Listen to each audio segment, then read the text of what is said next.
बाला चतुर्दशी मेला 2082।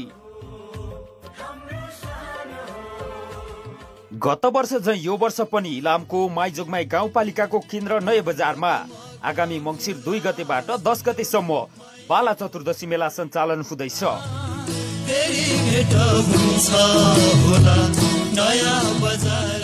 मङ्सिर 3 गते मेला उद्घाटन कार्यक्रम, साथमा विभिन्न जात जातिको झाँकी प्रदर्शन।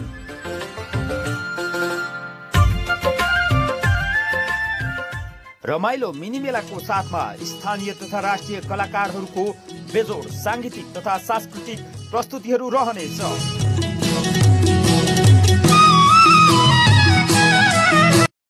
मङ्सिर 3 गते एलिना चौहान,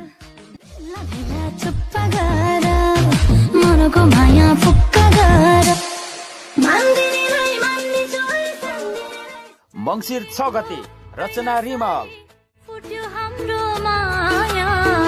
तिमीले घात गरेपछि टुट्यो हाम्रो माया, चोखो माया गर्ने मेरो दिल तोडी।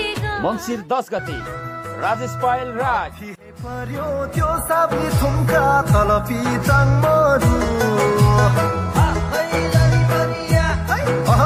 माथि है पर्यो त्यो साबी थुम्का तलपी चाङमरु।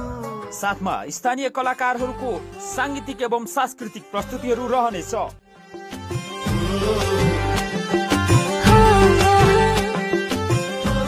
मेला अवधिभर तपाईहरूको गरिमामय उपस्थितिको लागि हामी हार्दिक अनुरोध गर्दछौँ। बाला चतुर्दशी मेला मूल आयोजक समिति, माइजोगमाई नयाँ बजार, इलाम।